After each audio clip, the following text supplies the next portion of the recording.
y'all. I'm coming to y'all with another Saturday morning make at night. I'm a nighttime crafter. And I want to start by thanking Miss Jill Norwood for giving me a shout out from her YouTube channel that she's worked so hard to curate through the years.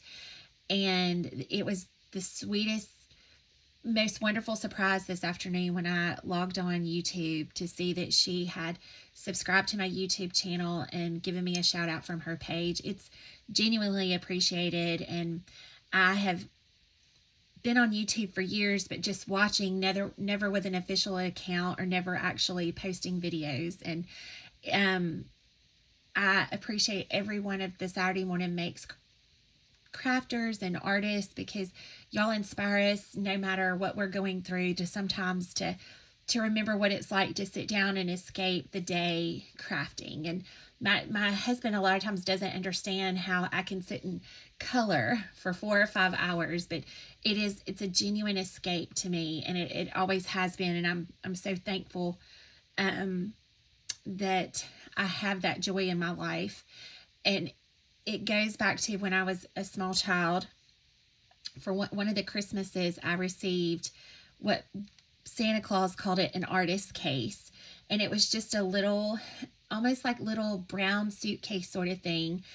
And I think it was actually for cassette tapes, but my mom had taken the cassette tape part out and just made it into what was called an artist case for me. And in that, she had put construction papers and glues and pens and markers, and that little suitcase would go everywhere I went. And so I think that started my love for all of it, and it's a love that's grown, and I enjoy sharing it with y'all and other people in my life. So I feel like YouTube has given all of us a place to share our creativity and really appreciate everyone else's creativity. And I feel so appreciative to what Jill and others in the Saturday Morning Makes community have done to kind of make crafting cool again with paper crafts and rubber stamps, because, you know, so many people have no idea about this art, and it is truly an art, and it's so much fun. So I want to share today this little Victorian snow girl who's in a little wicker sleigh. And as soon as I saw her, I knew what I wanted to do with these.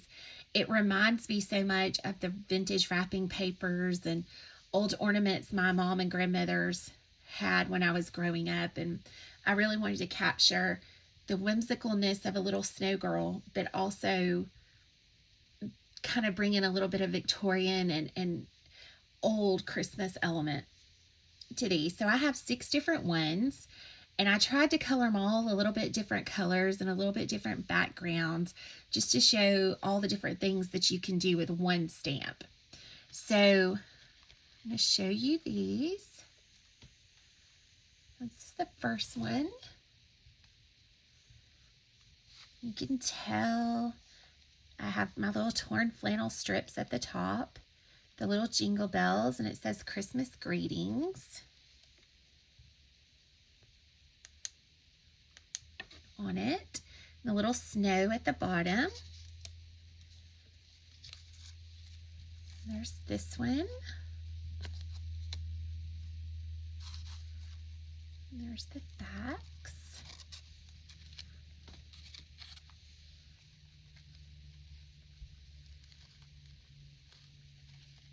The backs of all these I did the same. Use the craft cardstock on the back of all of these.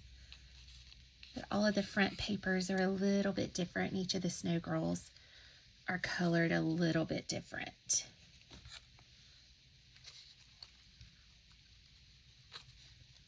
So that's our ornament tags that we're going to go through. All the parts and pieces that went into making these. And this is what I love about these. This particular tag ornament does not have very many pieces to it.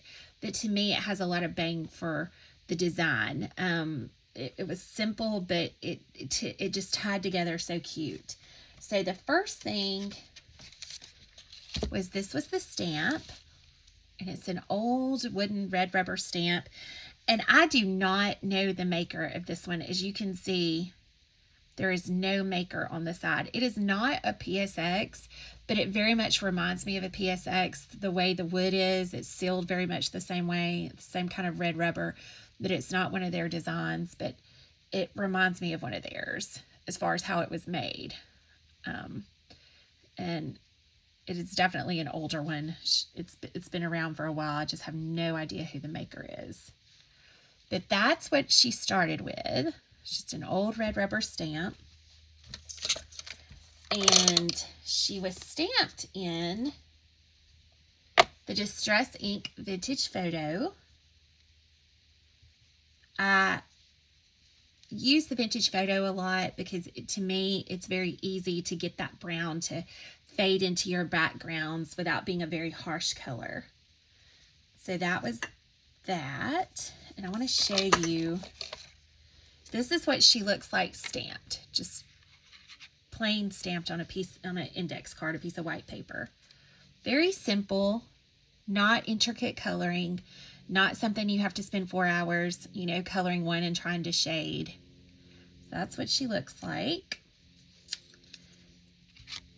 This is what she looks like fussy cut out on a piece of watercolor paper. Now this one I actually messed up on. I was struggling trying to get the scarf to color correctly, and I finally just gave up on her. But that's what she looks like, fussy cut out. So this was what actually went into each ornament. It's her. Okay, so the first thing is this little snow girl went on little cutouts, die cuts, and the back is a piece of brown craft stock, and the front is just whatever color scrapbook paper that you love, and they're glued together. But before you glue them together, run them through, and I've used an embosser and embossed both sides. So as you can see, both sides are embossed with a snowflake embossing folder. Okay, so let's start there, and let me show you the particular die cuts and folders I used. The first one is this one, is the Spellbinders cutting dies, and it is the Stitched Ornament cutting die. And this frame part is separate from the piece on the inside. So I just took it out and just used the outline piece. And that's what gives you this shape in your die cut machine. And I did 2 pieces for each ornament, the brown craft stock for the back and the front of, whatever background you wanted on each of your ornaments. So that's the first piece. After you die cut them, run each one through again in an embossing folder. This one's just a snowflake. It's the Sizzix 3D Impressions by Catherine Breen. And that's what gives you the snowflake embossed. And that's the back of it embossed on brown. Very simple, but very elegant.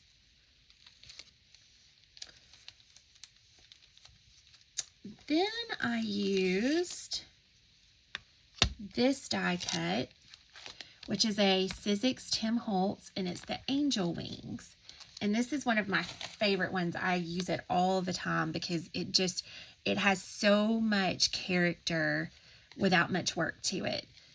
Because it cuts and it embosses all at the same time. So your angel wings, after you run them through, not only are they cut out, but they have this fabulous texture to them. and they have all the little feather details, and they're just beautiful, both sides. It's an absolute fabulous die, and it's still available. So if any of you don't have it, it's a wonderful one to add to your collection. So after that, I used this Spellbinders sentiment set, the Christmas sentiment set, and I used the Christmas greetings. And then, which is here. And I used the flag set from Spellbinders, and it was the medium size one. And I stamped Christmas greetings on it, and that was the little banner that's hanging down. So those were the main elements that went into the design. So let's move all this out. And show you one thing I do want to show you on this. This little ornament hanger that's part of this set is so fabulous. I want to just show you how well it turns out. And I cut 2 of those for each ornament tag. So I would have one at the front and the back, like it was actually a 360-degree design. And I used glitter paper for that. You can cut it on cardstock and then glitter it, or cut it on some metallic, but I had a little piece of glitter paper, so I just ran the ornament tag through, ornament top through on the glitter paper. And it helps secure your ornament, and the glitter paper is stiff enough that the hole that was through it, you don't feel like it's going to tear. So it holds your ornament tag so well. Okay, so the first thing, once you run it through, you glue it together and you emboss on both sides, and you put your ornament hangers at the top. Put your angel wings on.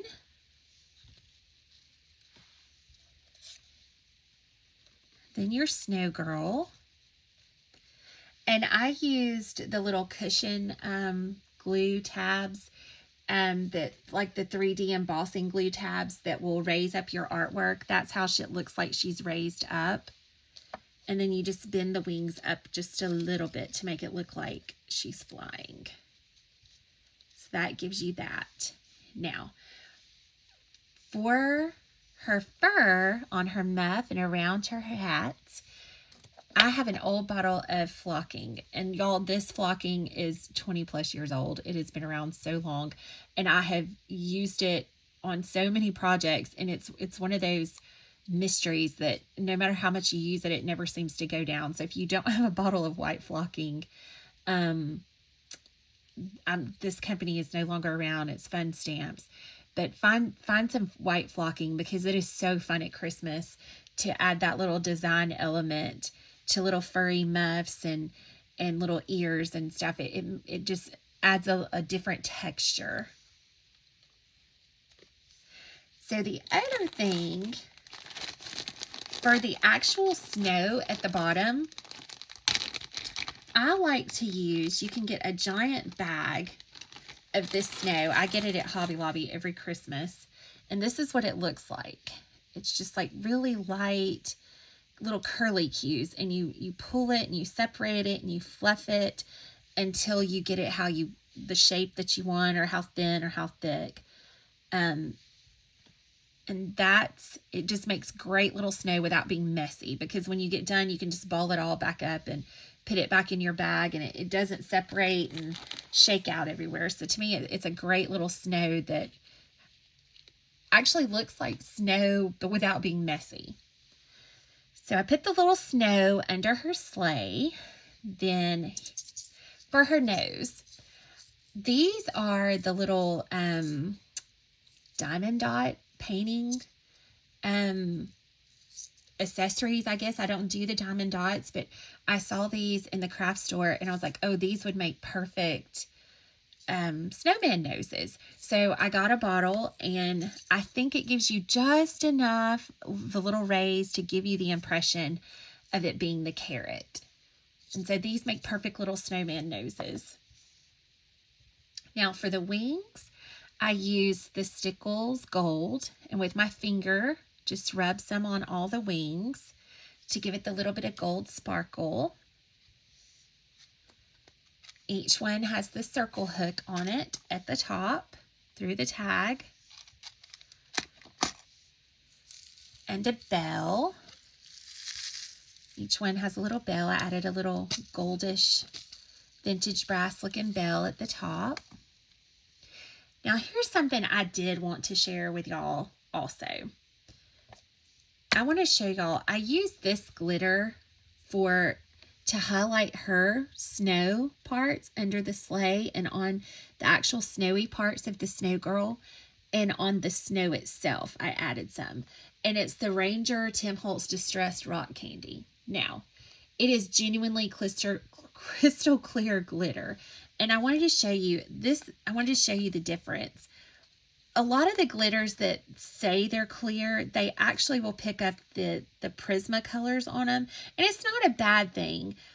But like this one is by Sizzix, and it's a white clear glitter also. But if you can tell, it has the spectrum colors in it. And to me, sometimes that can distort and take away from your craft project. So I do like this glitter because it's absolutely clear, and to me it's the perfect glitter for the old vintage Victorian Christmas projects. It looks like all the old Christmas things that you would see from the 50s and 60s. It has this kind of glitter look to me. So I just wanted to point that out about the glitters. If you've ever noticed when you're looking, you may want to pick up a glitter that doesn't have the Prisma colors on it. Then I used a couple of Ranger liquid pearls for the holly berries and little gold dots on the rivets of the sleigh. So use those. I used a little bit of Distress Ink tea dye to go around the edges just to age it a little bit. On some of them, I used a blue highlight on the wings, and that was the Distress Ink Speckled Egg. So the ones that had the blue, I used that. And then on the ones that had more of the green undertones around the angel wings, I used the Bundled Sage. And I don't have it in the distressed ink. I just have it in the oxide. But I just made sure not to get my stickles close to it so it wouldn't run. Now, I wanted to show you another product that I found that I love that I used on this, creating this project. I found these pins at Joann's. I'm sure a lot of places have them, but it is a company called Stabilo, and you can buy them individually at Joann's. I think they were maybe about $1.50 each. But this particular one is a navy blue color, and it has the teeny tiniest tip on it. And sometimes for the different eyes, I don't always want to have the harsh black eye. And this to me is the most perfect little pen for eyes because it's tiny, lets you do all the detail work. And the other thing I like about being able to do the blue eyes sometimes is it gives more contrast when you go in and you add your eyelashes with the thin black lines.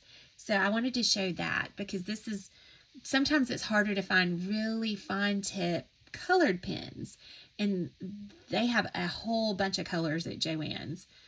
So I wanted to show y'all that. Now for the glue, for gluing all the parts together, I just use the Tombow Mono Aqua Liquid Glue. It dries fast. It dries very clear. It's not messy at all. So I like that. For the wings, y'all know I love vintage book pages from the thrift store, and I just ran the wings through an old, cut off pieces from an old book, and then for the margins, I use that for the little tags, because it just gives you such an old Christmas look for the paper.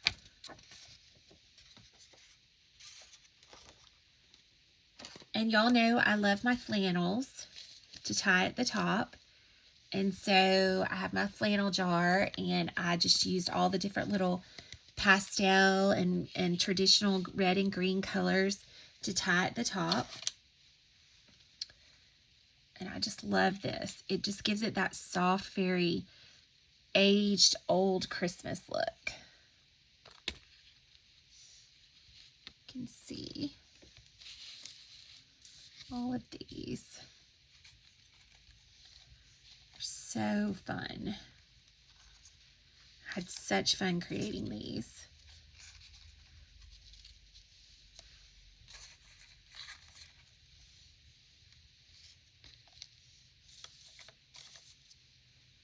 Those are all the colors. So thank you for joining me for this Saturday morning make. I'll see you guys soon.